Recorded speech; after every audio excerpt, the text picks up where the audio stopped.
All right, so a disappointing end to the game. Right off the bat, I'm just gonna say this: right before halftime, when the Seahawks did that little shovel pass that you see people do in Madden and in college sometimes, and we didn't get the field goal. I had a feeling the Seahawks were going to lose at that point because when you look at every single game that the Seahawks have always done this, and it doesn't matter. You literally look at any game this has happened in, where the Seahawks don't go for the easy field goal or they don't do something, they always end up losing in the end. And this is the most infuriating part about this.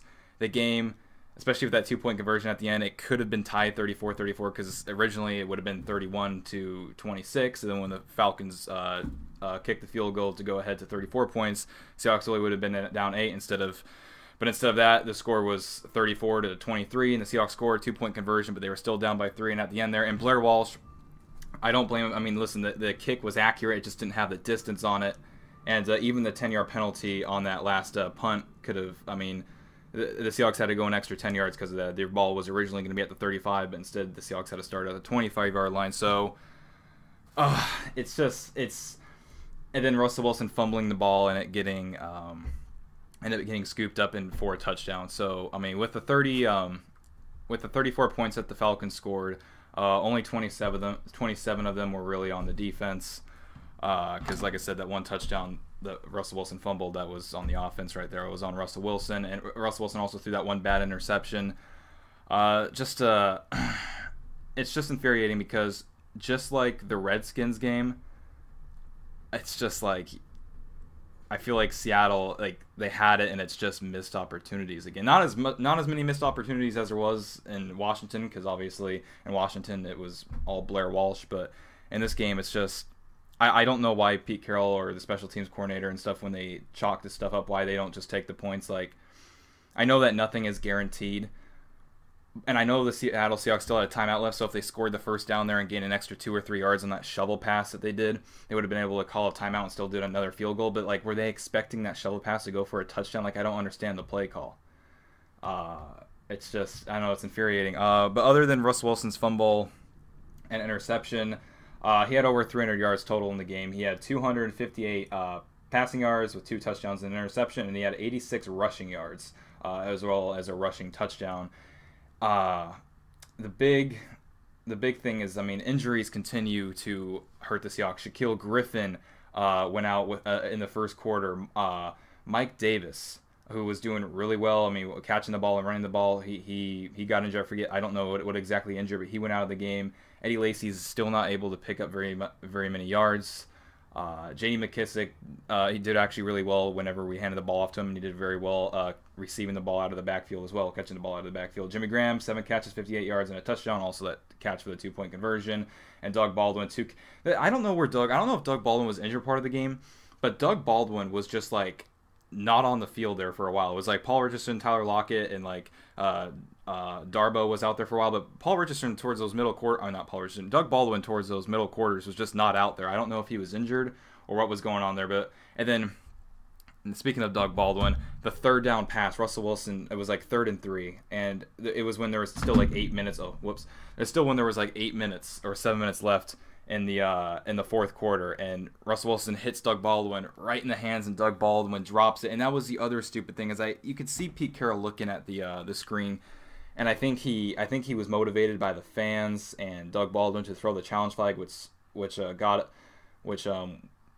took away another timeout, which left the Seahawks with only one timeout left. It's just infuriating because in this game, it's just the Seahawks should have won this game just like they should have beat the Redskins. And that's what's infuriating. And the other infuriating part is that the Rams lost yesterday. If the Seahawks won today, they would be in first place because the Rams have a 2-1 division record and the Seahawks have a 3-0 division record. So the Seahawks would automatically have the tiebreaker and be in first place. Next week, I don't ever want to say something as a guaranteed win, but the Seahawks have the 49ers this upcoming week. I believe let me just check. I'm pretty sure it's the 49ers. Let me just make sure I have my stuff right when I say that. Let's see. Yeah, they play the 49ers on the 26th. So, in 6 days, on Sunday, they play the 49ers in San Francisco. And I believe they said that they're going to try to start Jimmy Garoppolo in that game. I'm not sure if that's actually confirmed or anything yet. But if the Seahawks can win that game, and I think they should, I mean, that's all. I mean, honestly, the game against 49ers is basically a must-win, just like how today was a must-win game for the Falcons. The Seahawks are going to have to win next week, and if they win next week, they're going to be 4-0 in the division. And as long as, and I think we could beat Arizona again, because we play Arizona again in Seattle. The Rams are going to play us tough when we play them again. So, but we do have a prime opportunity. The Seahawks have a prime opportunity to finish the season with a 6-0 division record, and that can come in handy, especially if the Rams end up losing another game. And say the Seahawks and Rams are both 12-4 at the end of the year, or 11-5 at the end of the year, and that division record comes into play. That's going to be big for the Seahawks. So ultimately, this game was infuriating. Just the way it ended. I was so happy towards the end of it. I was like, oh my God, I can't believe it. Like, when the Falcons first did that field goal and it was 36-23, I was just, 34-23, my bad.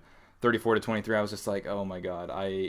Because there was it was like 3 minutes and 20 seconds left or something like that. 3 minutes, 30 seconds left. But the Seahawks offense comes alive just like they always do when it really matters and they start doing stuff. It's just...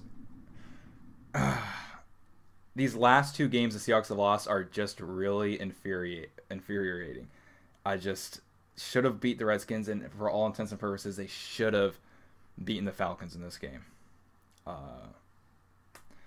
They're going to have to come back strong. Honestly, the defense didn't look too bad.